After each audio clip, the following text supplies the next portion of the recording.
നമസ്കാരം. എല്ലാ പ്രിയപ്പെട്ട ഉദ്യോഗാർത്ഥി സുഹൃത്തുക്കൾക്കും PSC ഇൻഫ്ലുവൻസറിൻ്റെ പുതിയൊരു ക്ലാസ്സിലേക്ക് സ്വാഗതം. ഞാൻ രഞ്ജിത്താർ കരുനാഗപ്പള്ളി.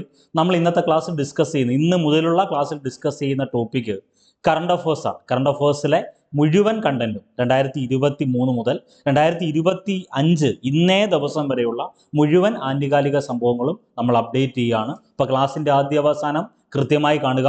ഇതിൻ്റെ PDF നോട്ട് PSC ഇൻഫ്ലുവൻസറിൻ്റെ കോമൺ ടെലഗ്രാം ഗ്രൂപ്പിൽ അപ്ലോഡ് ചെയ്തിട്ടുണ്ട്. ഇന്ന് ഇതിൻ്റെ എക്സാം കൂടി അറ്റൻഡ് ചെയ്യുക. അപ്പോൾ എല്ലാവർക്കും വിജയാശംസകൾ നേരുന്നു. നമ്മൾ നേരെ പ്രധാനപ്പെട്ട ആനുകാലിക സംഭവങ്ങളിലേക്ക് പോവുകയാണ്. ആദ്യം തന്നെ ഇന്ത്യയുടെ പ്രധാനപ്പെട്ട ഒരു അപ്പോയിൻമെൻ്റ് ആണ് ആദ്യം തന്നെ ഡിസ്കസ് ചെയ്യുന്നത്. ഇന്ത്യയിലെ എല്ലാ ഓഹരി വിപണികളെയും നിയന്ത്രിക്കുന്ന ഒരു ഏജൻസി ഉണ്ടല്ലോ, അതാണല്ലോ സെബി എന്ന് പറയുന്നത്. ആ സെബിയുടെ മേധാവിയായി ഏറ്റവും പുതിയതായി ചുമതലയേറ്റ വ്യക്തിത്വമാണ് തുഹിൻ കാന്ത പാണ്ഡെ. അപ്പൊ നമുക്കറിയാം, ഈ പറയുന്ന സെബി എന്നറിയപ്പെടുന്ന ഇന്ത്യയുടെ securities and exchange board of India എന്നറിയപ്പെടുന്ന ഇന്ത്യയുടെ ക്രെഡിറ്റ് റേറ്റിംഗ് ഏജൻസി എന്നറിയപ്പെടുന്ന ഇന്ത്യയിലെ എല്ലാ ഓഹരി വിപണികളെയും നിയന്ത്രിക്കുന്ന സ്ഥാപനമായ സെബിക്ക് ഒരു അധ്യക്ഷ ഉണ്ടായിരുന്നു. അതായത് ഈ തുഹിൻ കാന്ത പാണ്ഡെക്ക് തൊട്ട് മുൻപേ ഒരു അധ്യക്ഷ ഉണ്ടായിരുന്നു. അതായത് സെബിയുടെ ചരിത്രത്തിൽ ആദ്യമായി ഒരു വനിതാ അധ്യക്ഷ പദവി ഉണ്ടായിരുന്നു. അത് ആരാണ്? അത് മാധബി ബുരിബുച്ചാണ്. അതിനെപ്പറ്റിയുള്ള കണ്ടന്റുകളെല്ലാം നമുക്ക് ഡിസ്കസ് ചെയ്യാം. അപ്പോൾ ഇന്ത്യയിലെ പ്രധാനപ്പെട്ട നിയമനങ്ങളുമായി ബന്ധപ്പെട്ട അല്ലെങ്കിൽ അപ്പോയിൻമെന്റുമായി ബന്ധപ്പെട്ട ഒരു വസ്തുതയാണ് ഇന്ത്യയിലെ നിലവിലെ സെബിയുടെ മേധാവി അല്ലെങ്കിൽ സെബിയുടെ നിലവിലെ അധ്യക്ഷൻ ആരാണ്? അത് തുഹിൻ കാന്ത പാണ്ഡെയാണ്. അതൊന്ന് നോട്ട് ചെയ്തേക്കണം. അപ്പൊ നമുക്കറിയാം, ഈ പറഞ്ഞ സെബിയുമായി ബന്ധപ്പെട്ട് ഏതൊക്കെ പ്രസ്താവന ചോദ്യങ്ങൾ മത്സര പരീക്ഷയ്ക്ക് ചോദിക്കാം. നമ്മൾ ആനുകാലികങ്ങൾ അപ്ഡേറ്റ് ചെയ്യുമ്പോൾ അതിന്റെ പ്രധാനപ്പെട്ട കണ്ടന്റ് കൂടി ഒന്ന് പഠിച്ചു വെക്കുന്നത് നല്ലതാണ്. അപ്പൊ സെബി എന്നറിയപ്പെടുന്ന സ്ഥാപനവുമായി ബന്ധപ്പെട്ട് അല്ലെങ്കിൽ സെബി എന്നറിയപ്പെടുന്ന ഇന്ത്യയുടെ ക്രെഡിറ്റ് റേറ്റിംഗ് ഏജൻസിയെ പറ്റി നിങ്ങൾക്ക് എന്തൊക്കെ വസ്തുത അറിയാം? ഒന്ന്, സെബി നിലവിൽ വന്നത് GS പട്ടേൽ കമ്മിറ്റിയുടെ ശുപാർശ പ്രകാരമാണ് സെബി നിലവിൽ വന്നത്. അത് വളരെ പ്രധാനപ്പെട്ട ഒരു ചോദ്യമാണ്. ഈ പറയുന്നതൊക്കെ പ്രസ്താവനയായി തന്നെ നിങ്ങൾ പഠിച്ചു മാറ്റണം. 1988 ഏപ്രിൽ 12 എന്ത് നിലവിൽ വരുന്നത്? സെബി നിലവിൽ വരുന്നത്. ഈ സെബി സ്ഥാപിതമാകുന്ന സമയത്ത് തന്നെ സ്റ്റാറ്റ്യൂട്ടറി ബോഡി അല്ല. പിന്നീട് 1992 സെബി എന്തായിട്ട് മാറുന്നത്? സ്റ്റാറ്റ്യൂട്ടറി ബോഡിയായി മാറുന്നത്. നമ്മൾ കോൺസ്റ്റിറ്റ്യൂഷൻ എന്നറിയപ്പെടുന്ന ടോപ്പിക്ക് പഠിക്കും സ്റ്റാറ്റ്യൂട്ടറി ബോഡി എന്താണ്, കോൺസ്റ്റിറ്റ്യൂഷണൽ ബോഡി എന്താണ്, അഡ്വൈസറി ബോഡി എന്താണെന്നൊക്കെ പറയാം. അപ്പൊ സ്വന്തമായി നിയമങ്ങൾ രൂപീകരിക്കുക, സ്വന്തമായി നിയമങ്ങൾ നടപ്പിലാക്കുക എന്ന കൺസെപ്റ്റുകളെല്ലാം നമ്മൾ ഇംപ്ലിമെന്റ് ചെയ്യുമ്പം ഈ 3 വാക്കുകൾ പഠിക്കുമല്ലോ: കോൺസ്റ്റിറ്റ്യൂഷണൽ ബോഡി, സ്റ്റാറ്റ്യൂട്ടറി ബോഡി, പിന്നെ അഡ്വൈസറി ബോഡി. അപ്പൊ ഇവിടെ 1992 മുതൽ എന്തായി? സെബി എന്നറിയപ്പെടുന്ന സ്ഥാപനം, ഇന്ത്യയുടെ ക്രെഡിറ്റ് റേറ്റിംഗ് ഏജൻസി എന്നറിയപ്പെടുന്ന സ്ഥാപനം, ഇന്ത്യയിലെ മുഴുവൻ ഓഹരി വിപണികളെ നിയന്ത്രിക്കുന്ന സ്ഥാപനം എന്തായിട്ട് മാറി? സ്റ്റാറ്റ്യൂട്ടറി ബോഡിയായിട്ട് മാറി. ഇനി സെബിയുടെ ആദ്യ ചെയർമാൻ ആരാണ്? അത് SA ദേവ് അല്ലെങ്കിൽ SA ഡേവ് എന്നറിയപ്പെടുന്ന വ്യക്തിയാണ് സെബിയുടെ ആദ്യ ചെയർമാൻ. ഈ സെബിക്ക് ഒരു ആസ്ഥാനമുണ്ട്. സെബിയുടെ ആസ്ഥാനം എവിടെയാണ്? അത് മുംബൈ ആണ്.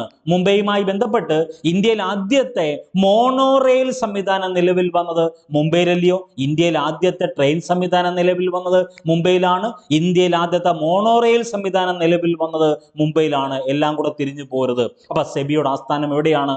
മുംബൈ ആണ്. ഈ സെബിക്ക് ഒരു ആദ്യ വനിതാ അധ്യക്ഷ ഉണ്ടായിരുന്നു. അപ്പൊ സെബിയുടെ ചരിത്രത്തിൽ ആദ്യമായി ഈ പറഞ്ഞ SA ഡേവ് ഉൾപ്പെടെയുള്ള മുഴുവൻ ആളുകളെയും നമ്മൾ പറയുന്ന സമയത്ത് സെബിയുടെ ആദ്യത്തെ വനിതാ അധ്യക്ഷയാണ് മാധബി ബുരിബുച്ച്.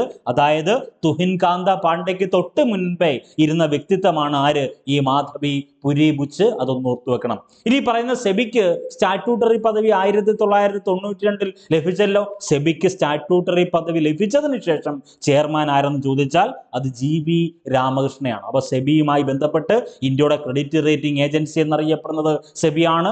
ഇന്ത്യയിലെ എല്ലാ ഓഹരി വിപണികളെയും നിയന്ത്രിക്കുന്ന സ്ഥാപനം സെബിയാണ്. സെബി നിലവിൽ വന്ന വർഷം 1988. സെബി സ്റ്റാറ്റ്യൂട്ടറി ബോഡി ആകുന്നത് 1992. ഏറ്റവും പ്രധാനപ്പെട്ടതാണ് ആദ്യ അധ്യക്ഷൻ SA ദേവ്. നിലവിൽ അധ്യക്ഷയാണോ? നിലവിൽ അധ്യക്ഷനാണ് ആര്? വളരെ പ്രധാനപ്പെട്ടതാണ് തുഹിൻ കാന്ത പാണ്ഡെയാണ്. അപ്പൊ സെബിയുമായി ബന്ധപ്പെട്ട് സെബിയുടെ രൂപീകരണവുമായി ബന്ധപ്പെട്ട കമ്മിറ്റിയുടെ പേര് GS പട്ടേൽ കമ്മിറ്റി എന്നാണ്. സെബിയുടെ ആദ്യ വനിതാ അധ്യക്ഷയുടെ പേരെന്താണ്? അത് മാധബി പുരി ബുച്ചാണ്. രണ്ട് പ്രധാനപ്പെട്ട ചോദ്യങ്ങൾ, വളരെ പ്രധാനപ്പെട്ട ചോദ്യമാണ്. ഇന്ത്യയുടെ ക്രെഡിറ്റ് റേറ്റിംഗ് ഏജൻസി എന്നറിയപ്പെടുന്നത് ആരെയാണ്? അത് സെബിയാണ്. അത് വളരെ ഇമ്പോർട്ടൻ്റ് ആണ്. ഓക്കെ, ഇനി നമുക്ക് വേണ്ട ആനുകാലിക സംഭവങ്ങൾ എന്നറിയപ്പെടുന്ന ഏരിയ ഡിസ്കസ് ചെയ്യുന്ന സമയത്ത് ഇന്ത്യയിൽ ഒരു ഇന്ത്യൻ സംസ്ഥാനമാണല്ലോ മണിപ്പൂർ. 28 സംസ്ഥാനങ്ങളും 8 കേന്ദ്രഭരണ പ്രദേശവുമുള്ള ഇന്ത്യ എന്ന മഹാരാജ്യത്ത് മണിപ്പൂർ എന്നറിയപ്പെടുന്ന സംസ്ഥാനത്ത് ഇപ്പോൾ നിലവിൽ എന്താണ്? അത് രാഷ്ട്രപതി ഭരണമാണ്. അപ്പൊ ഇന്ത്യയുടെ നിലവിലെ രാഷ്ട്രപതി ദ്രൗപദി മുർമു ആണല്ലോ. ദ്രൗപദി മുർമുവുമായി ബന്ധപ്പെട്ട കണ്ടന്റ് പഠിക്കുന്ന സമയത്ത് നമ്മൾ പഠിക്കേണ്ട വളരെ പ്രധാനപ്പെട്ട ഒരു ചോദ്യമാണ്. നിലവിൽ മണിപ്പൂർ എന്നറിയപ്പെടുന്ന ഇന്ത്യൻ സംസ്ഥാനത്ത് രാഷ്ട്രപതി ഭരണമാണ്. അപ്പൊ ഈ പറയുന്ന മണിപ്പൂരിനെ കണക്ട് ചെയ്യുന്ന പ്രധാനപ്പെട്ട 3 പ്രധാനപ്പെട്ട ആനുകാലിക സംഭവങ്ങൾ പഠിക്കണം. ഒന്ന്, മണിപ്പൂരിൽ രാഷ്ട്രപതി ഭരണം ഏർപ്പെടുത്തിയത് ഏത് ആർട്ടിക്കിൾ പ്രകാരമാണ്? ആർട്ടിക്കിൾ 352 ആണോ, 356 ആണോ, 360 ആണോ? അപ്പൊ 352 നമുക്കറിയാം, 356 നമുക്കറിയാം, 360 അറിയാമെങ്കിൽ ഈ 3 കാര്യങ്ങളും കണക്ട് ചെയ്ത് പഠിക്കണം. വളരെ പ്രധാനപ്പെട്ട ചോദ്യമാണ്. ആർട്ടിക്കിൾ 352ന്റെ പ്രത്യേകത എന്താ? ദേശീയ അടിയന്തരാവസ്ഥയാണ് 352. ആർട്ടിക്കിൾ 356 എന്ന് പറഞ്ഞാൽ എന്താണ്?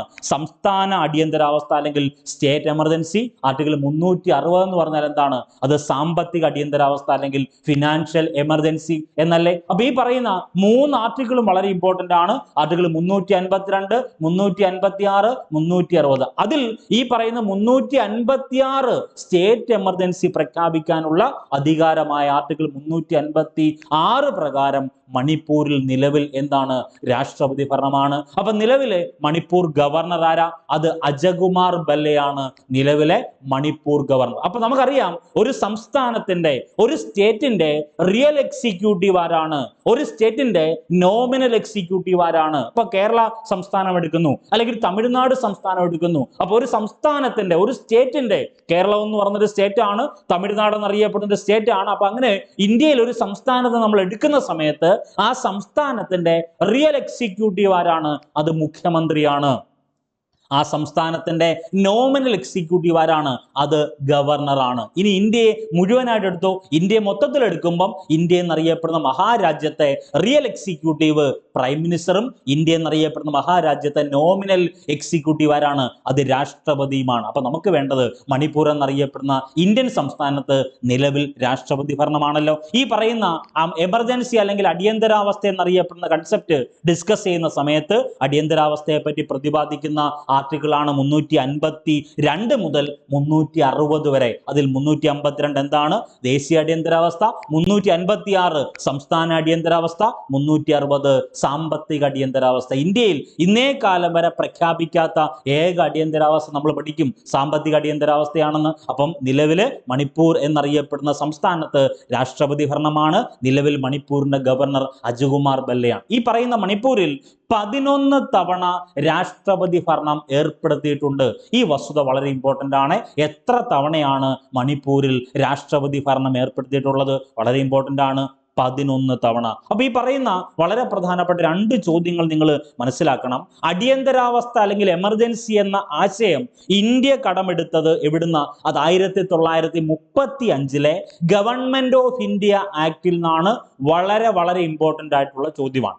ഇന്ത്യ എന്നറിയപ്പെടുന്ന മഹാരാജ്യം അടിയന്തരാവസ്ഥ എന്നറിയപ്പെടുന്ന ആശയം എവിടുന്ന കടമെടുത്തിരിക്കുന്നതെന്ന് ചോദിച്ചാൽ 1935 ഗവൺമെന്റ് ഓഫ് ഇന്ത്യ ആക്ടിൽ നിന്ന്. ഇന്ത്യൻ ഭരണഘടനയുടെ ബ്ലൂ പ്രിന്റ് എന്നറിയപ്പെടുന്നത് 1935 ഗവൺമെന്റ് ഓഫ് ഇന്ത്യ ആക്ട് അല്ലേ. ഇന്ത്യൻ ഭരണഘടന ഏറ്റവും കൂടുതൽ ആശയങ്ങൾ കടമെടുത്തിരിക്കുന്നത് 1935 ഗവൺമെന്റ് ഓഫ് ഇന്ത്യ ആക്ടിൽ നിന്ന്. ആ കണ്ടന്റുകളെല്ലാം നമുക്കറിയാം. ഇനി നമുക്ക് വേണ്ട വളരെ പ്രധാനപ്പെട്ട ഒരു കണ്ടന്റ് നമ്മുടെ ഉള്ളിലുണ്ട്. എന്താണ്?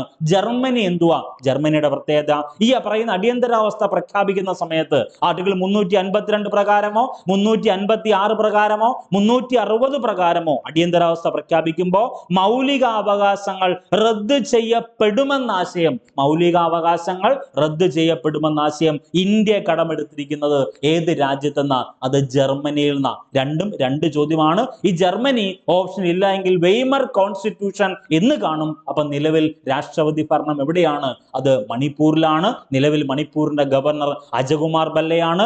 ആർട്ടിക്കിൾ എത്ര പ്രകാരമാ? 356 പ്രകാരമാണ് മണിപ്പൂരിൽ എന്ത് വളരെ പ്രധാനപ്പെട്ടതാണ്. മണിപ്പൂരിൽ നിലവിൽ രാഷ്ട്രപതി ഭരണം ഏർപ്പെടുത്തിയിട്ടുള്ളത്. മണിപ്പൂരിൽ 11 തവണ. ഇത് ഈ പറയുന്ന ഏറ്റവും ലേറ്റസ്റ്റ് കറണ്ട് അഫയേഴ്സും കൂടെ അപ്ഡേറ്റ് ചെയ്യുമ്പോൾ 11 തവണ രാഷ്ട്രപതി ഭരണം ഏർപ്പെടുത്തിയിട്ടുണ്ട് എന്ന വസ്തുത വളരെ ഇമ്പോർട്ടൻ്റ് ആയിട്ട് നിങ്ങൾ പഠിക്കണം. ഓക്കെ, അടുത്തത് വളരെ പ്രധാനപ്പെട്ട മറ്റൊരു ഏരിയ പറയും നമ്മൾ പഠിക്കുമ്പം ഇന്ത്യ അടിസ്ഥാന വിവരങ്ങൾ എന്നറിയപ്പെടുന്ന ടോപ്പിക്കിൽ ഡിസ്കസ് ചെയ്യുന്ന ഒരു ഏരിയ ആണ് റംസാർ സൈറ്റ്. നമുക്കറിയാവുന്നതാണ്, റംസാർ സൈറ്റുമായി ബന്ധപ്പെട്ട് ഇന്ത്യയിലെ ഏറ്റവും പുതിയ 4 റംസാർ സൈറ്റുകൾ കൂടി ഇന്ത്യയിൽ റംസാർ പട്ടികയിൽ ഉൾപ്പെട്ടു. ഒന്നാമത്തതാണ് തമിഴ്നാട്ടിലെ സക്കരക്കോട്ട പക്ഷി സങ്കേതം. അപ്പൊ പരീക്ഷയ്ക്ക് ചോദിക്കുവാണ്, സക്കരക്കോട്ട പക്ഷി സങ്കേതം ഇന്ത്യയിൽ ഏത് സംസ്ഥാനത്ത് സ്ഥിതി ചെയ്യുന്നു? ഉത്തരം തമിഴ്നാട്. അടുത്തത് നേർത്തങ്കൽ പക്ഷി സങ്കേതം സ്ഥിതി ചെയ്യുന്നത് തമിഴ്നാട്ടില. ഇന്ത്യയിൽ നിന്ന് 4 റംസാർ സൈറ്റുകൾ കൂടി റംസാർ സൈറ്റിൽ ഉൾപ്പെട്ടു. ഒന്ന് സക്കരക്കോട്ട പക്ഷി സങ്കേതം, അത് തമിഴ്നാട്ടിലാണ്. നേർത്തങ്കൽ പക്ഷി സങ്കേതം, അതും തമിഴ്നാട്ടിലാണ്. അടുത്തത് വളരെ പ്രധാനപ്പെട്ടതാണ് ഗജേപാൽരി തണ്ണീർത്തടം, അത് സിക്കിമിലാണ് സ്ഥിതി ചെയ്യുന്നത്. സിക്കിമിലാണ് ഗജേപാൽതരി, മറക്കല്ലേ, വളരെ പ്രധാനപ്പെട്ടതാണ്. ഗജേപാൽരി തണ്ണീർത്തടം സ്ഥിതി ചെയ്യുന്നത് സിക്കിമിലാണ്. അടുത്തത് ഉദ്വ തടാകം സ്ഥിതി ചെയ്യുന്നത് ജാർഖണ്ഡാണ്. ഇന്ത്യയുടെ ധാതു സംസ്ഥാനം എന്നറിയപ്പെടുന്ന ജാർഖണ്ഡിലാണ് ഉദ്വ തടാകം സ്ഥിതി ചെയ്യുന്നത്. അപ്പൊ അങ്ങനെ ഈ പറയുന്ന 4 റംസാർ സൈറ്റ് കൂടി ഒന്ന് അപ്ഡേറ്റ് ചെയ്തേക്കണം. പരീക്ഷയ്ക്ക് ചോദിക്കുന്നത് ഇന്ത്യയിൽ റംസാർ സൈറ്റുകൾ 4 എണ്ണമാണോ എന്നല്ല ചോദിക്കുന്നത്, മറിച്ച് ഇന്ത്യയിലെ ഏറ്റവും പുതിയ, അതായത് ഇന്ത്യയിൽ നിന്ന് റംസാർ സൈറ്റിൽ ഉൾപ്പെട്ട 4 പ്രധാനപ്പെട്ട സ്ഥലങ്ങൾ അല്ലെങ്കിൽ 4 പ്രധാനപ്പെട്ട സൈറ്റുകൾ. ഒന്ന് സക്കരക്കോട്ട പക്ഷി സങ്കേതം, അത് തമിഴ്നാട്ടിലാണ് സ്ഥിതി ചെയ്യുന്നത്. നേർത്തങ്കൽ പക്ഷി സങ്കേതം സ്ഥിതി ചെയ്യുന്നത് തമിഴ്നാട്ടിലാണ്. അടുത്തത് ഗജേപാൽരി തണ്ണീർത്തടം, മറക്കല്ലേ, ഗജേപാൽരി തണ്ണീർത്തടം സ്ഥിതി ചെയ്യുന്നത് സിക്കിമിലാണ്. ദെൻ ഉദ്വ തടാകം സ്ഥിതി ചെയ്യുന്നത് ജാർഖണ്ഡാണ്. അപ്പൊ അങ്ങനെ ഇന്ത്യയിൽ നിന്ന് 89 റംസാർ സൈറ്റ് ഉണ്ട്. ഇതോടെ ഇന്ത്യയിൽ 89 റംസാർ സൈറ്റുകൾ ഉണ്ട്. ഇന്ത്യയിൽ നിന്ന് 89 റംസാർ സൈറ്റുകളാണ് ഇന്ത്യയിൽ നിന്നുള്ളത്. അപ്പൊ അവിടെ ഒരു ക്വസ്റ്റ്യൻ ചോദിക്കും, ഇന്ത്യയിൽ ഏറ്റവും കൂടുതൽ റംസാർ സൈറ്റ് ഉള്ള സംസ്ഥാനം ഏതാണ്? അതായത് 20 തണ്ണീർത്തടവുമായി ബന്ധപ്പെട്ട്, 20 തണ്ണീർത്തടം അല്ലെങ്കിൽ 20 സൈറ്റുമായി ബന്ധപ്പെട്ട് തമിഴ്നാടാണ് ഏറ്റവും കൂടുതൽ. അപ്പൊ ഇന്ത്യയിൽ നിന്ന് ഏറ്റവും കൂടുതൽ റംസാർ സൈറ്റ് ഉള്ള സംസ്ഥാനം ചോദിച്ചാൽ അത് തമിഴ്നാടാണ്. ഇന്ത്യയിൽ ഏറ്റവും പ്രധാനപ്പെട്ട ഒരു സംസ്ഥാനമാണല്ലോ തമിഴ്നാട്. തമിഴ്നാട് എന്നറിയപ്പെടുന്ന ഇന്ത്യൻ സംസ്ഥാനത്തെ പറ്റി ഡിസ്കസ് ചെയ്യുമ്പോൾ നമുക്ക് പഠിക്കുന്ന ഏറ്റവും പ്രധാനപ്പെട്ട ഒരു ചോദ്യമുണ്ട്. ഇന്ത്യയിൽ ആദ്യമായിട്ട് മിഡ് ഡേ മീൽ സംവിധാനം, ഇന്ത്യയിൽ ആദ്യമായിട്ട് ഉച്ചഭക്ഷണ പദ്ധതി നടപ്പിലാക്കിയ ഇന്ത്യൻ സംസ്ഥാനം അത് തമിഴ്നാടാണ്. കൊണ്ടുവന്നത് കിങ് മേക്കർ എന്നറിയപ്പെടുന്ന കെ കാമരാജാണ്. അങ്ങനെ ഒത്തിരി പ്രത്യേകതയുണ്ട്. സ്കൂൾ പാഠ്യപദ്ധതിയിൽ അല്ലെങ്കിൽ സ്കൂൾ കരിക്കുലത്തിൽ ചെസ് നിർബന്ധമാക്കിയ ആദ്യ ഇന്ത്യൻ സംസ്ഥാനം തമിഴ്നാടാണെന്ന് നമ്മൾ പഠിക്കും. അപ്പൊ 20 തണ്ണീർത്തട സൈറ്റുമായി അല്ലെങ്കിൽ റംസാർ സൈറ്റുമായി ഇന്ത്യൻ സംസ്ഥാനങ്ങളിൽ ആരാണ് മുന്നിൽ? തമിഴ്നാടാണ് മുന്നിൽ. അപ്ഡേറ്റ് ചെയ്യണം, പറഞ്ഞല്ലോ ഏറ്റവും ലേറ്റസ്റ്റ് കറണ്ട് അഫയേഴ്സ് ആണ് ഈ പറയുന്നത്. ചിലപ്പോൾ അടുത്ത ആഴ്ചയിലോ അടുത്ത മാസമോ പുതിയ റംസാർ സൈറ്റിന്റെ കണ്ടന്റ് വരുന്ന സമയത്ത് ഇത് അപ്ഡേറ്റ് ചെയ്ത് മാറണം. ഈ പറയുന്ന കണ്ടന്റ് 2025 മാർച്ച് 10-ാം തീയതി, ഇന്നത്തെ ദിവസത്തിന്റെ പ്രത്യേകത അറിയാലോ, ഇന്ന് ഏറ്റവും പ്രധാനപ്പെട്ട ഒരു ദിനത്തിന്റെ പ്രത്യേകത കൂടിയാണ്. അത് നമ്മൾ കണ്ടന്റ് ഡിസ്കസ് ചെയ്യും. അപ്പൊ ആ കണ്ടന്റ് കൂടി ഒന്ന് പഠിച്ചു വെച്ചേക്കണം. അടുത്തത് വളരെ പ്രധാനപ്പെട്ട മറ്റൊരു ആനുകാലിക സംഭവമാണ്. ഇന്ത്യൻ സംസ്ഥാനങ്ങളുമായി ബന്ധപ്പെട്ട് തമിഴ്നാട് എന്നറിയപ്പെടുന്ന സംസ്ഥാനത്തെ പറ്റി പഠിക്കുമ്പം കന്യാകുമാരി എന്നറിയപ്പെടുന്ന സ്ഥലത്തെ പറ്റി നമ്മൾ പഠിക്കും. കടലിന് മുകളിലൂടെയുള്ള ഇന്ത്യയിൽ ആദ്യത്തെ ഗ്ലാസ് പാലം എവിടെയാണ് നിലവിൽ വന്നത് എന്നൊരു ചോദ്യം നിങ്ങളോട് ചോദിക്കുകയാണെങ്കിൽ ഉത്തരം കന്യാകുമാരിയാണ്. കടലിന് മുകളിലൂടെയുള്ള ഇന്ത്യയിലെ ആദ്യത്തെ ഗ്ലാസ് പാലം എവിടെയാണ് നിലവിൽ വന്നത്? കന്യാകുമാരി. കന്യാകുമാരിയെ പറ്റി നിങ്ങൾക്ക് എന്തൊക്കെ അറിയാം? ഒന്ന്, ഇന്ത്യയുടെ ഏറ്റവും തെക്കേ അറ്റത്തുള്ള ജില്ല കന്യാകുമാരി അല്ലേ? ഇന്ത്യയുടെ ഏറ്റവും തെക്കേ അറ്റത്തുള്ള റെയിൽവേ സ്റ്റേഷൻ കന്യാകുമാരി അല്ലേ? കന്യാകുമാരിക്ക് മറ്റൊരു പ്രത്യേകത കൂടിയുണ്ട്, നമുക്കെല്ലാം അറിയാവുന്ന വസ്തുതയാണ്. പടിഞ്ഞാറൻ തീരവും കിഴക്കൻ തീരവും കൂടിച്ചേരുന്ന സ്ഥലം. ഞാൻ വീണ്ടും ആവർത്തിക്കുന്നു, കന്യാകുമാരി എന്നറിയപ്പെടുന്ന സ്ഥലത്തെ പറ്റി പറയുമ്പം നീലമല എന്നറിയപ്പെടുന്ന നീലഗിരിയെ നമ്മളെ കുഴപ്പിച്ചു കളയും. പശ്ചിമ തീരവും പടിഞ്ഞാറൻ തീരവും കിഴക്കൻ തീരവും കൂടിച്ചേരുന്ന സ്ഥലമാണ് കന്യാകുമാരി. പശ്ചിമഘട്ടവും പൂർവഘട്ടവും കൂടിച്ചേരുന്ന സ്ഥലമാണേത്? അത് നീലഗിരി എന്നറിയപ്പെടുന്ന നീലമല. രണ്ടും രണ്ട് ചോദ്യമാണ്. പശ്ചിമ തീരവും പൂർവ്വ തീരവും കൂടിച്ചേരുന്ന സ്ഥലം കന്യാകുമാരി, പശ്ചിമഘട്ടവും പൂർവ്വഘട്ടവും കൂടിച്ചേരുന്ന മലനിര അത് നീലഗിരി എന്നറിയപ്പെടുന്ന നീലമല. രണ്ട് ചോദ്യമാണ്. അപ്പൊ ഇന്ത്യയുടെ ഏറ്റവും തെക്കേറ്റത്തുള്ള ജില്ല, ഇന്ത്യയുടെ ഏറ്റവും തെക്കേറ്റത്തുള്ള railway station Cape of Comorin, വളരെ ഇമ്പോർട്ടന്റ് ആണ്. കേപ്പ് ഓഫ് കാമറൻ എന്നറിയപ്പെടുന്നത് കന്യാകുമാരിയ. വിവേകാനന്ദ വിവേകാനന്ദ പാറ സ്ഥിതി ചെയ്യുന്നത് കന്യാകുമാരിയാണ്. തിരുവള്ളുവർ പ്രതിമ സ്ഥിതി ചെയ്യുന്നത് കന്യാകുമാരിയാണ്. ഇന്ത്യ മഹാരാജ്യത്ത് ഉദയവും അസ്തമനവും ഒരേ സ്ഥലത്ത് നിന്ന് കാണാൻ സാധിക്കുന്ന ഇന്ത്യയിലെ സ്ഥലം കൂടിയാണ് കന്യാകുമാരി. ആ കന്യാകുമാരിയെ കണക്ട് ചെയ്യുന്ന ആനുകാലിക സംഭവമാണ് കടലിന് മുകളിലൂടെയുള്ള ഇന്ത്യയിൽ ആദ്യത്തെ ഗ്ലാസ് പാലം എവിടെയാണ് നിലവിൽ വന്നത്? അത് കന്യാകുമാരിയാണ്. ഇന്ത്യയുടെ ഏറ്റവും തെക്കേറതുള്ള ജില്ല പറഞ്ഞു, ഇന്ത്യയുടെ ഏറ്റവും തെക്കേറതുള്ള റെയിൽവേ സ്റ്റേഷൻ പറഞ്ഞു. കേപ്പ് ഓഫ് കാമറൻ എന്നറിയപ്പെടുന്നത് കന്യാകുമാരിയാണ്. വിവേകാനന്ദ പാറ, തിരുവള്ളുവർ പ്രതിമ എന്നിവ സ്ഥിതി ചെയ്യുന്നത് കന്യാകുമാരിയിലാണ്. അത് വളരെ വളരെ ഇമ്പോർട്ടൻ്റ് ആയിട്ടുള്ള ഒരു ചോദ്യമാണ്, ഒന്ന് നോട്ട് ചെയ്തേക്കണം. ക്ലിയർ ആണെന്ന് വിശ്വസിക്കുന്നു. അടുത്തത് വളരെ പ്രധാനപ്പെട്ട ആനുകാലിക സംഭവങ്ങൾ. ഒന്ന്, 2025 ജനുവരിയിൽ പുഷ്പക് എക്സ്പ്രസ് അപകടം നടന്ന മഹാരാഷ്ട്രയിലെ ഒരു സ്ഥലമുണ്ട്, അത് ജൽഗാവാണ്. അതൊന്ന് നോട്ട് ചെയ്തേക്കണേ. 2025 ജനുവരിയിൽ പുഷ്പക് എക്സ്പ്രസ് അപകടം നടന്ന മഹാരാഷ്ട്രയിലെ സ്ഥലം. അപ്പൊ ഈ അപകടങ്ങൾ ഒരിക്കലും നമ്മൾ അത് ആഘോഷിക്കരുത്. മത്സര പരീക്ഷയിൽ ആനുകാലിക സംഭവങ്ങൾ അപ്ഡേറ്റ് ചെയ്യുന്ന സമയത്ത് ഈ പറയുന്ന ആനുകാലിക പ്രസക്ത ഭാഗമായിട്ടുള്ള ഇന്ത്യയിലെ ഈ അപകടങ്ങൾ, പ്രധാനപ്പെട്ട അപകടങ്ങൾ ചോദിക്കാറുണ്ട്. അതൊരിക്കലും എത്ര പേര് മരിച്ചു അല്ലെങ്കിൽ ഏത് അപകടമാണെന്നല്ല പരീക്ഷയ്ക്ക് ചോദിക്കാറുള്ളത്. ദെൻ പുഷ്പക് എക്സ്പ്രസ് അപകടം നടന്ന മഹാരാഷ്ട്രയിലെ സ്ഥലം അത് ജൽഗാവാണ്. അല്ലെങ്കിൽ നേരെ തിരിച്ചും ചോദിക്കാം, 2025 ജനുവരിയിൽ പുഷ്പക് എക്സ്പ്രസ് അപകടം നടന്ന ജൽഗാവ് ഇന്ത്യയിൽ ഏത് സംസ്ഥാനത്താണെന്ന് ചോദിക്കാം. അതിന് ഉത്തരം മഹാരാഷ്ട്രയാണ്. അപ്പൊ മഹാരാഷ്ട്രയിലെ സ്ഥലമാണ് ജൽഗാവ്. അതൊന്ന് ഓർത്തു വെക്കണം. ഈ മഹാരാഷ്ട്രയെ കണക്ട് ചെയ്യുമ്പം വളരെ പ്രധാനപ്പെട്ട മറ്റൊരു ചോദ്യമുണ്ട്. ഇന്ത്യ മഹാരാജ്യത്ത് ആദ്യത്തെ തേൻ ഗ്രാമം എവിടെ സ്ഥിതി ചെയ്യുന്നു? അത് മഹാരാഷ്ട്രയില. ഇന്ത്യയിൽ ആദ്യത്തെ തേൻ ഗ്രാമം സ്ഥിതി ചെയ്യുന്നത് മഹാരാഷ്ട്രയിലാണ്. അതൊന്ന് നോട്ട് ചെയ്തേക്കണം. ഇനി ഹൈക്കോടതിയുമായി ബന്ധപ്പെട്ട് ഓരോ ഹൈക്കോടതികളും സുപ്രീം കോടതികളും ഒക്കെ ഓരോരോ വിധി നിർണയങ്ങൾ പറയാറുണ്ട്. ജോലി സ്ഥലത്ത് സ്ത്രീകൾക്ക് ബുദ്ധിമുട്ടുണ്ടാകുന്ന ഏതൊരു പ്രവൃത്തിയോ വാക്കോ അത് ലൈംഗിക പീഡനമായി കണക്കാക്കാമെന്ന് ഏത് ഹൈക്കോടതിയാണ് വിധിച്ചെന്ന് ചോദിച്ചാൽ അത് മദ്രാസ് ഹൈക്കോടതിയാണ് അങ്ങനെ ഒരു വിധി പ്രസ്താവന നടത്തിയത്. ജോലി സ്ഥലത്ത്, ഇപ്പൊ ഞാൻ ഒരു സ്ത്രീയാണെന്നിരിക്കട്ടെ, ജോലി സ്ഥലത്ത് എനിക്കുണ്ടാകുന്ന ബുദ്ധിമുട്ട്, അത് എനിക്ക് ബുദ്ധിമുട്ടുണ്ടാക്കുന്ന ഏതൊരു പ്രവൃത്തി ആയിക്കോട്ടെ, അതൊരു വാക്കായിക്കോട്ടെ, ഒരു പ്രവൃത്തി ആയിക്കോട്ടെ, ഒരു നോട്ടം ആയിക്കോട്ടെ, എന്ത് തന്നെ ആയിക്കോട്ടെ, അത് ലൈംഗിക പീഡനമായി കണക്കാക്കുമെന്ന് ഈ പറയുന്ന മദ്രാസ് ഹൈക്കോടതിയാണ് വിധിച്ചത്. അത് വളരെ പ്രധാനപ്പെട്ടതാണ്. ഈ മദ്രാസ് ഹൈക്കോടതിയെ പറ്റി പറയുമ്പം ഏറ്റവും പ്രധാനപ്പെട്ട ഒരു വാക്കുണ്ടല്ലോ, മദ്രാസ് നഗരത്തിന്റെ ശില്പിയാര? അത് ഫ്രാൻസിസ് ഡേ ആണ്. അപ്പൊ പുതുച്ചേരി നഗരത്തിന്റെ ശില്പിയാര? അത് ഫ്രാങ്കോയിസ് മാർട്ടിൻ എന്നറിയപ്പെടുന്ന ഫ്രാൻസിസ് മാർട്ടിൻ ആണ് പുതുച്ചേരി നഗരത്തിന്റെ ശില്പി. അടുത്ത വളരെ ഇമ്പോർട്ടൻ്റ് ആയിട്ടുള്ള ഒരു ക്വസ്റ്റ്യൻ, ഉത്തരാഖണ്ഡ് എന്നറിയപ്പെടുന്ന ഇന്ത്യൻ സംസ്ഥാനത്തെ പറ്റി പറയുമ്പം ഏകീകൃത സിവിൽ കോഡിനെ പറ്റി നമ്മൾ പഠിക്കും അല്ലെ. ഉത്തരാഖണ്ഡില് ഏകീകൃത സിവിൽ കോഡ് നടപ്പിലാക്കിയ തീയതി 2025 ജനുവരി 27 അതൊന്ന് നോട്ട് ചെയ്തേക്കണം. ഉത്തരാഖണ്ഡില് ഏകീകൃത സിവിൽ കോഡ് നടപ്പിലാക്കിയ തീയതി എന്ന 2025 ജാനുവരി 27. അപ്പൊ നമ്മൾ പറയും യൂണിഫോം സിവിൽ കോഡ് ആർട്ടിക്കിൾ 44 തുടങ്ങിയിട്ടുള്ള കണ്ടന്റുകൾ പറയും. ഗോവ എന്നറിയപ്പെടുന്ന സംസ്ഥാനത്തെ പറ്റി പറയും. ആ ഗോവയുടെ പ്രത്യേകത എന്താ? സ്വാതന്ത്ര്യത്തിന് മുൻപേ തന്നെ ഈ പറഞ്ഞ ഗോവ യൂണിഫോം സിവിൽ കോഡാ. അതായത് വിദേശികൾ ഇന്ത്യയിലുള്ള സമയത്ത് തന്നെ ഗോവ ഈ പറഞ്ഞ യൂണിഫോം സ്റ്റേറ്റ് അല്ലെങ്കിൽ നമ്മൾ പറയുന്ന യൂണിഫോം സിവിൽ കോഡ് അവിടെ ഇംപ്ലിമെന്റഡ് ആണ്. ഇവിടെ സ്വാതന്ത്ര്യത്തിന് ശേഷം, അതായത് 1947 ഇന്ത്യക്ക് സ്വാതന്ത്ര്യം കിട്ടുന്നു, 1950 ഇന്ത്യ റിപ്പബ്ലിക് ആവുന്നു.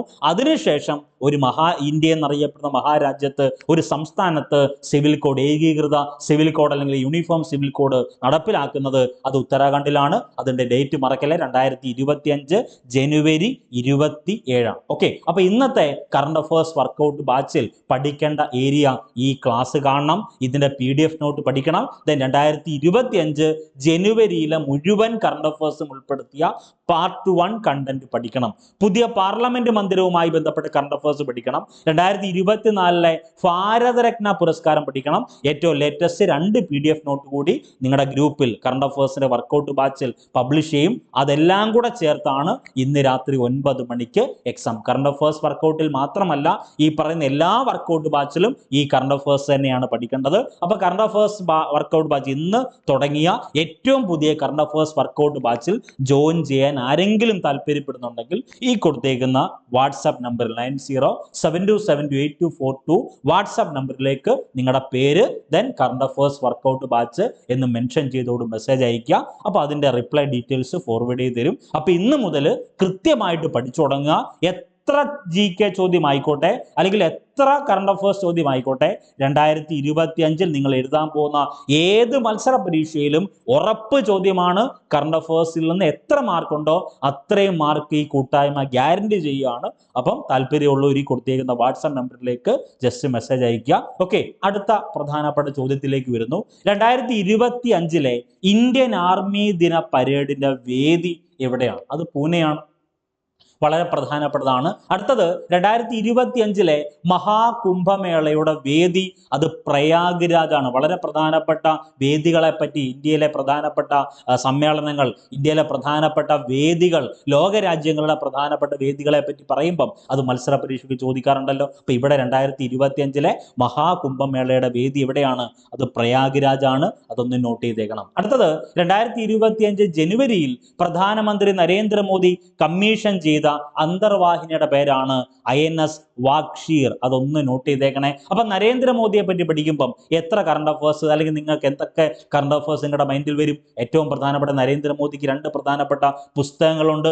ഒന്ന് എക്സാം വാരിയേഴ്സ്, മറ്റൊന്ന് letters to mother. Exam warriors, letters to mother എന്നീ പുസ്തകങ്ങൾ എഴുതിയത് നരേന്ദ്രമോദിയാണ്. അപ്പൊ 2025 ജനുവരിയിൽ പ്രധാനമന്ത്രി നരേന്ദ്രമോദി കമ്മീഷൻ ചെയ്ത അന്തർവാഹിനിയുടെ പേര് INS വാക്ഷീർ ആണ്. അതൊന്ന് നോട്ട് ചെയ്തേക്കണം. അടുത്തത് ഇന്ത്യൻ ഇൻസ്റ്റിറ്റ്യൂട്ട് ഓഫ് ഹാൻഡ്ലൂം അടുത്തിടെ എവിടെയാണ് സ്ഥാപിതമായത്? അത് പശ്ചിമ ബംഗാളിലെ ഫുലിയ എന്നറിയപ്പെടുന്ന സ്ഥലത്താണ് ഇന്ത്യൻ ഇൻസ്റ്റിറ്റ്യൂട്ട് ഓഫ് ഹാൻഡ്ലൂം എവിടെയാണ്, അടുത്തിടെ എവിടെയാണ് സ്ഥാപിതമായത്? അത് പശ്ചിമ ബംഗാളിലാണ്. അപ്പൊ നമുക്കറിയാം പശ്ചിമ ബംഗാൾ എന്നറിയപ്പെടുന്ന ഇന്ത്യൻ സംസ്ഥാനത്തെ പറ്റി പറയുമ്പം ഇന്ത്യയിൽ ഏറ്റവും കൂടുതൽ ചണം ഉൽപ്പാദിപ്പിക്കുന്ന ഇന്ത്യൻ സംസ്ഥാനം പശ്ചിമ ബംഗാളല്ലേ? ഇന്ത്യയിലെ ആദ്യത്തെ ചണമില്ല് പോലും പശ്ചിമ ബംഗാളിലെ റിഷറ എന്നറിയപ്പെടുന്ന സ്ഥലത്താണ്. അപ്പൊ ഇന്ത്യൻ ഇൻസ്റ്റിറ്റ്യൂട്ട് ഓഫ് ഹാൻഡ്ലൂം അടുത്തിടെ എവിടെയാണ് സ്ഥാപിതമായെന്ന് ചോദിച്ചാൽ അത് പശ്ചിമ ബംഗാളിലെ ഫുലിയ എന്നറിയപ്പെടുന്ന സ്ഥലത്താണ്. അടുത്തത് വളരെ പ്രധാനപ്പെട്ട മറ്റൊരു കണ്ടന്റ്, 2025 പ്രവാസി ഭാരതീയ ദിവസ് കൺവെൻഷന്റെ പ്രമേയം എന്താണ്? 2025 പ്രവാസി ഭാരതീയ ദിവസ് കൺവെൻഷന്റെ പ്രമേയം ഒരു വികസിത് ഭാരതത്തിന് പ്രവാസികളുടെ സംഭാവന എന്നാണ്. അപ്പൊ 2025 ഇന്ത്യയുടെ റിപ്പബ്ലിക് ദിനാഘോഷങ്ങളുടെ മുഖ്യ അതിഥിയാര? അത് ഇന്തോനേഷ്യൻ പ്രസിഡന്റായ പ്രബോവോ സുബിയാന്റോ. മറക്കല്ലേ, 2025 ഇന്ത്യയുടെ റിപ്പബ്ലിക് ദിനാഘോഷങ്ങളുടെ മുഖ്യാതിഥി ഇന്തോനേഷ്യൻ പ്രസിഡന്റായ പ്രബോവോ സുബിയാന്റോയാണ്. അതുകൂടി ഒന്ന് നോട്ട് ചെയ്തേക്കണം. അടുത്തത് മത്സര പരീക്ഷയ്ക്ക് ഉറപ്പായും ചോദിക്കുന്ന ഒരു ഏരിയയാണ് ഇന്ത്യയുമായി ബന്ധപ്പെട്ട് ഏറ്റവും പ്രധാനപ്പെട്ട ഇന്ത്യയുടെ അഭിമാന നേട്ടമായ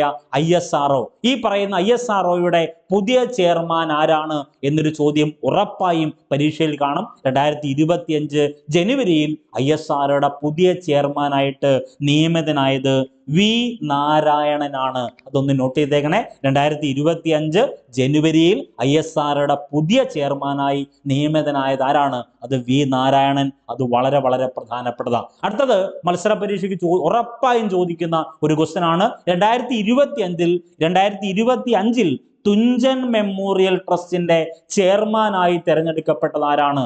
അത് വൈശാഖനാണ്. അതൊന്ന് നോട്ട് ചെയ്തേക്കണം. 2025 തുഞ്ചൻ മെമ്മോറിയൽ ട്രസ്റ്റിന്റെ ചെയർമാനായി തെരഞ്ഞെടുക്കപ്പെട്ടത് ആരാണ്? അത് വൈശാഖൻ. അടുത്ത മറ്റൊരു പ്രധാനപ്പെട്ട ചോദ്യം കേരളവുമായി ബന്ധപ്പെട്ട്, എല്ലാ വീടുകളിലും ജല അതോറിറ്റി കുടിവെള്ള ടാപ്പ് കണക്ഷൻ ഉള്ള സംസ്ഥാനത്തെ ആദ്യ മുനിസിപ്പാലിറ്റി അത് പറവൂർ മുനിസിപ്പാലിറ്റിയാണ്. അതുകൂടി ഒന്ന് ഓർത്തു വെക്കണം. അപ്പൊ ഇപ്പൊ നമ്മൾ നേരത്തെ എന്താ പറഞ്ഞത്? 2025 ഇന്ത്യയുടെ റിപ്പബ്ലിക് ദിനാഘോഷങ്ങളുടെ മുഖ്യ അതിഥി അത് പ്രബോവോ സുബിയാന്റോ ആണല്ലോ. ഇവിടെ എന്താ പറഞ്ഞേക്കുന്നത്? 18ാമത് പ്രവാസി ഭാരതീയ ദിവസിന്റെ മുഖ്യാതിഥി അത് ക്രിസ്ത്യൻ കാർല കങ്കുലു ആണ്. ക്രിസ്ത്യൻ കാർല കങ്കുലു ഒന്നുമില്ല, ട്രിനിഡാഡ് ആൻഡ് ടൊബാഗോ പ്രസിഡന്റായ ക്രിസ്ത്യൻ കാർല കങ്കുലു ആണ് 18ാമത് പ്രവാസി ഭാരതീയ ദിവസിന്റെ മുഖ്യാതിഥി. അതൊന്ന് ഓർത്തു വെക്കണം. അടുത്ത വളരെ ഇമ്പോർട്ടൻ്റ് ആയിട്ടുള്ള മറ്റൊരു പ്രധാനപ്പെട്ട നിയമനമാണ് യുണീക് ഐഡന്റിഫിക്കേഷൻ അതോറിറ്റി ഓഫ് ഇന്ത്യയുടെ പുതിയ പ്രസിഡന്റ് ആരെന്ന് ചോദിച്ചാൽ അത് ഭുവനേഷ് കുമാർ ആണ്. അതൊന്ന് നോട്ട് ചെയ്തേക്കണേ. യുണീക് ഐഡന്റിഫിക്കേഷൻ അതോറിറ്റി ഓഫ് ഇന്ത്യയുടെ പുതിയ പ്രസിഡന്റ് ആരാണ്? അത് ഭുവനേഷ് കുമാർ ആണ്. അത് വളരെ പ്രധാനപ്പെട്ടതാണ്. ഒന്ന് നോട്ട് ചെയ്തേക്കണം. ഓക്കെ, അപ്പൊ ഇന്ന് 2025 മാർച്ച് 10 ആണല്ലോ. ഈ മാർച്ച് 10 ഒരു പ്രത്യേകത ഉണ്ട്. ഇന്ന് CISF, മറക്കല്ലേ, CISF ദിനമാണ് ഇന്ന്. അപ്പൊ ഈ CISFന് പ്രത്യേകത ഉണ്ടല്ലോ. CISF സ്ഥാപിതമായത് 1969 CISF സ്ഥാപിതമായത്. നിലവിലെ CISFന്റെ മേധാവി അത് രാജ്വീന്ദർ സിംഗ് ഫാട്ടി എന്നറിയപ്പെടുന്ന വ്യക്തിയാണ്. അപ്പൊ CISF സ്ഥാപിതമായ വർഷം 1969. ഇതേ 1969 മറ്റൊരു പ്രത്യേകതയോടുണ്ട്.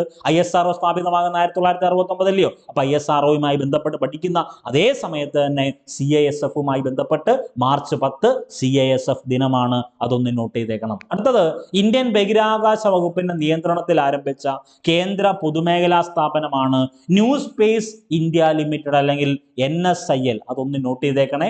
ഇന്ത്യൻ ബഹിരാകാശ വകുപ്പിന്റെ നിയന്ത്രണത്തിൽ ആരംഭിച്ച കേന്ദ്ര പൊതുമേഖലാ സ്ഥാപനമാണ് ന്യൂ സ്പേസ് ഇന്ത്യ ലിമിറ്റഡ്. അത് സ്ഥാപിതമാകുന്നത് 2019 മാർച്ച് 6. അപ്പൊ ഈ പറയുന്ന ന്യൂ സ്പേസ് ഇന്ത്യ ലിമിറ്റഡിന്റെ പ്രധാനപ്പെട്ട ലക്ഷ്യം എന്ന് പറഞ്ഞാൽ ഇന്ത്യൻ ബഹിരാകാശ പദ്ധതികളിൽ എന്തിന്റെ പങ്കാളിത്തം വർദ്ധിപ്പിക്കുക, വ്യവസായ പങ്കാളിത്തം വർദ്ധിപ്പിക്കുക എന്ന ലക്ഷ്യത്തോടു കൂടിയാണ് എന്ത് സ്ഥാപിതമാകുന്നത് ഈ പറയുന്ന ന്യൂ സ്പേസ് ഇന്ത്യ ലിമിറ്റഡ് സ്ഥാപിതമാകുന്നത്. ഇന്ത്യൻ ബഹിരാകാശ പദ്ധതികളിൽ വ്യവസായ പങ്കാളിത്തം വർദ്ധിപ്പിക്കുക എന്ന ലക്ഷ്യത്തോടു കൂടിയാണ് 2019 March 6 New Space India Limited സ്ഥാപിതമാകുന്നത്. അടുത്തത് ഈ പറയുന്ന ന്യൂ സ്പേസ് ഇന്ത്യ ലിമിറ്റഡിന്റെ അതേ മാതൃകയിൽ കേരളത്തിൽ പ്രഖ്യാപിച്ച പദ്ധതിയുടെ പേരാണ് K-Space. അതുകൂടി ഒന്ന് നോട്ട് ചെയ്തേക്കണേ. അപ്പൊ നമുക്ക് വേണ്ട പ്രധാനപ്പെട്ട ചോദ്യമാണ്. ന്യൂ സ്പേസ് ഇന്ത്യ ലിമിറ്റഡ് നമ്മൾ നോട്ട് ചെയ്തേക്കണം. അതിന്റെ ലക്ഷ്യം നമ്മൾ പറഞ്ഞു, അത് സ്ഥാപിതമായത് പറഞ്ഞു 2019 മാർച്ച് 6. ഇതേ മാതൃകയിൽ കേരളത്തിൽ പ്രഖ്യാപിച്ച പദ്ധതിയുടെ പേരാണ് K-Space. അതൊന്ന് നോട്ട് ചെയ്തേക്കണേ. അടുത്തത് വളരെ പ്രധാനപ്പെട്ട പ്രത്യേകതയുള്ള അല്ലെങ്കിൽ ആനുകാലിക സംഭവമാണ് champions Trophy cricket. Champions trophy ക്രിക്കറ്റിൽ ഫൈനലിൽ ന്യൂസിലൻഡിനെ എത്ര വിക്കറ്റിന്? 4 വിക്കറ്റിന് തോൽപ്പിച്ച് ആര് ചാമ്പ്യന്മാരായി? ഇന്ത്യ ചാമ്പ്യന്മാരായ ആനുകാലിക സംഭവം. ഇന്നലെ നമ്മൾ ഇത് കണ്ടതാണ്. ചാമ്പ്യൻസ് ട്രോഫിയിൽ ഇന്ത്യയുടെ 3ാമത്തെ കിരീടമാണ്. അപ്പൊ ഈ 2 പ്രധാനപ്പെട്ട ടീമുകൾ ഒന്ന് പഠിച്ചു വെച്ചേക്കണം. ഈ പറഞ്ഞ ചാമ്പ്യൻസ് ട്രോഫി ക്രിക്കറ്റ് ഫൈനലിൽ player of the match Rohit ശർമ്മയാണ്. പ്ലെയർ ഓഫ് ദി ടൂർണമെന്റ് ചോദിച്ചാൽ അത് രജിൻ രവീന്ദ്രയാണ്. ഇത് ഏറ്റവും പ്രധാനപ്പെട്ട ആനുകാലിക സംഭവമാണ്. ഒന്ന് അപ്ഡേറ്റ് ചെയ്ത് പഠിച്ചു വെച്ചേക്കണം. അടുത്തതായി നമുക്ക് വേണ്ടത് 2025 എന്നറിയപ്പെടുന്ന ഒരു വർഷം പഠിക്കുമ്പോൾ ഈ പറയുന്ന അന്താരാഷ്ട്ര വർഷങ്ങൾ, അത് 2024 ആയിക്കോട്ടെ, 25 ആയിക്കോട്ടെ, 26 അന്താരാഷ്ട്ര വർഷങ്ങൾക്ക് ഓരോ പ്രത്യേകതയുണ്ട്. അപ്പൊ 2025 ആണല്ലോ നമ്മൾ ഡിസ്കസ് ചെയ്യുന്നത്. അപ്പൊ 2025 അന്താരാഷ്ട്ര അല്ലെങ്കിൽ 2025 എന്തൊക്കെ പ്രത്യേകതകളാണ് അന്താരാഷ്ട്ര തലത്തിലുള്ളത്? ഒന്ന്, അന്താരാഷ്ട്ര സഹകരണ വർഷം 2025. അന്താരാഷ്ട്ര ക്വാണ്ടം സയൻസ് വർഷം ചോദിച്ചാൽ അതിൽ ഉത്തരം 2025. സമാധാനത്തിന്റെയും വിശ്വാസത്തിന്റെയും വർഷമായി അന്താരാഷ്ട്ര വർഷമായി ആചരിക്കുന്നത് 2025. 2025 അന്താരാഷ്ട്ര ഹിമാനികളുടെ സംരക്ഷണ വർഷമായിട്ട് ആചരിക്കുന്നത്. ഈ പറയുന്ന 4 പ്രധാനപ്പെട്ട വസ്തുതകൾ ഐക്യരാഷ്ട്ര സഭയുടെ അന്താരാഷ്ട്ര വർഷ 2025 പ്രധാനപ്പെട്ട പ്രത്യേകതകളാണ്. ഒന്ന്, അന്താരാഷ്ട്ര സഹകരണ വർഷം 2025. ഹിമാനികളുടെ സംരക്ഷണ വർഷം 2025. സമാധാനത്തിന്റെയും വിശ്വാസത്തിന്റെയും വർഷം.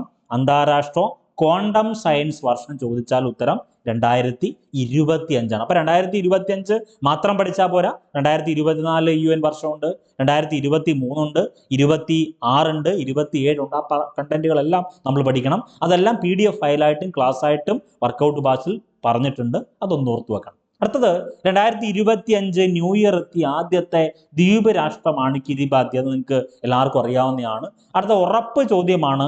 കായിക മേഖലയുമായി ബന്ധപ്പെട്ട് സന്തോഷ് ട്രോഫി ടൂർണമെന്റ് 2024-25 ജേതാക്കൾ വെസ്റ്റ് ബംഗാളാണ്. വെസ്റ്റ് ബംഗാൾ കേരളത്തെ 1-3 തോൽപ്പിച്ചത്. ഇപ്പൊ വെസ്റ്റ് ബംഗാളാണെന്ന് ഓർത്തു വെക്കണം. 2024-25 സന്തോഷ് ട്രോഫി ടൂർണമെന്റ് ജേതാക്കൾ വെസ്റ്റ് ബംഗാളാണ്. അടുത്തത് വളരെ പ്രധാനപ്പെട്ട പുരസ്കാര മേഖലയുമായി ബന്ധപ്പെട്ട ചോദ്യം. 2025 ഹരിവരാസനം പുരസ്കാര ജേതാവ് ആരാണ്? അത് കൈതപ്രം ദാമോദരൻ നമ്പൂതിരിയാണ് 2025 ഹരിവരാസനം പുരസ്കാര ജേതാവ്.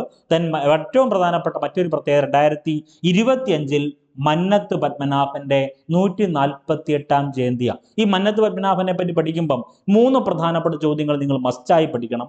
ഒന്ന്, NSS എന്നറിയപ്പെടുന്ന സംഘടനയുടെ സ്ഥാപകൻ മന്നത്ത് പത്മനാഭനാണ്. ഗോപാലകൃഷ്ണ ഗോഖലെയുടെ സർവൻസ് ഓഫ് ഇന്ത്യ സൊസൈറ്റി മാതൃകയിൽ കേരളത്തിൽ രൂപീകരിച്ച സംഘടനയാണ് NSS. ഓക്സ്ഫോർഡ് സർവകലാശാലയിൽ മലയാളത്തിൽ പ്രസംഗിച്ച നവോത്ഥാന നായകനാണ് മന്നത്ത് പത്മനാഭൻ. BBC-യിൽ മലയാളത്തിൽ പ്രസംഗിച്ച നവോത്ഥാന നായകനാണ് മന്നത്ത് പത്മനാഭൻ. എൻ്റെ ദേവനും ദേവിയും സംഘടനയാണെന്ന് പറഞ്ഞത് മന്നത്ത് പത്മനാഭനാണ്. മന്നത്ത് പത്മനാഭനെ പറ്റി ഏറ്റവും കൂടുതൽ തവണ ചോദിച്ചിട്ടുള്ള ചോദ്യമാണ്. വിമോചന സമരത്തിന്റെ പ്രധാനപ്പെട്ട നേതാവ് എന്നറിയപ്പെടുന്നത് മന്നത്ത് പത്മനാഭനാണ്. അടുത്ത മറ്റൊരു പ്രധാനപ്പെട്ട ആനുകാലിക സംഭവം, കേരളത്തിൽ ആദ്യമായി സ്കിൻ ബാങ്ക് ആരംഭിക്കുന്നത് എവിടെയാണ്? കേരളത്തിൽ ആദ്യമായി സ്കിൻ ബാങ്ക് ആരംഭിക്കുന്നത് തിരുവനന്തപുരം മെഡിക്കൽ കോളേജിലാണ്. അത് പ്രധാനപ്പെട്ട വസ്തുതയാണ്. അപ്പൊ നമുക്ക് വേണ്ട ഇത്രയും ആനുകാലിക സംഭവങ്ങൾ വളരെ ഇമ്പോർട്ടൻ്റ് ആയിട്ട് നിങ്ങൾ പഠിക്കണം. വരാൻ പോകുന്ന മുഴുവൻ മത്സര പരീക്ഷകളിലും ഉന്നത റാങ്ക് നിങ്ങൾക്ക് ഉണ്ടാകട്ടെ എന്ന് ആത്മാർത്ഥമായി പ്രാർത്ഥിക്കുന്നു. അപ്പൊ ഇന്നത്തെ കറണ്ട് അഫയേഴ്സ് ഇന്നുകൊണ്ട് തീരുവല്ല. ഇന്ന് ഇതിന്റെ PDF നോട്ട് പഠിക്കണം. ഞാൻ ഈ പറഞ്ഞ ഇത്രയും ടോപ്പിക്ക് കവർ ചെയ്തിട്ട് വേണം രാത്രി 9 മണിക്കത്തെ എക്സാം അറ്റൻഡ് ചെയ്യാൻ. അപ്പൊ എല്ലാവർക്കും വിജയാശംസകൾ നേരുന്നു. നന്ദി, നമസ്കാരം.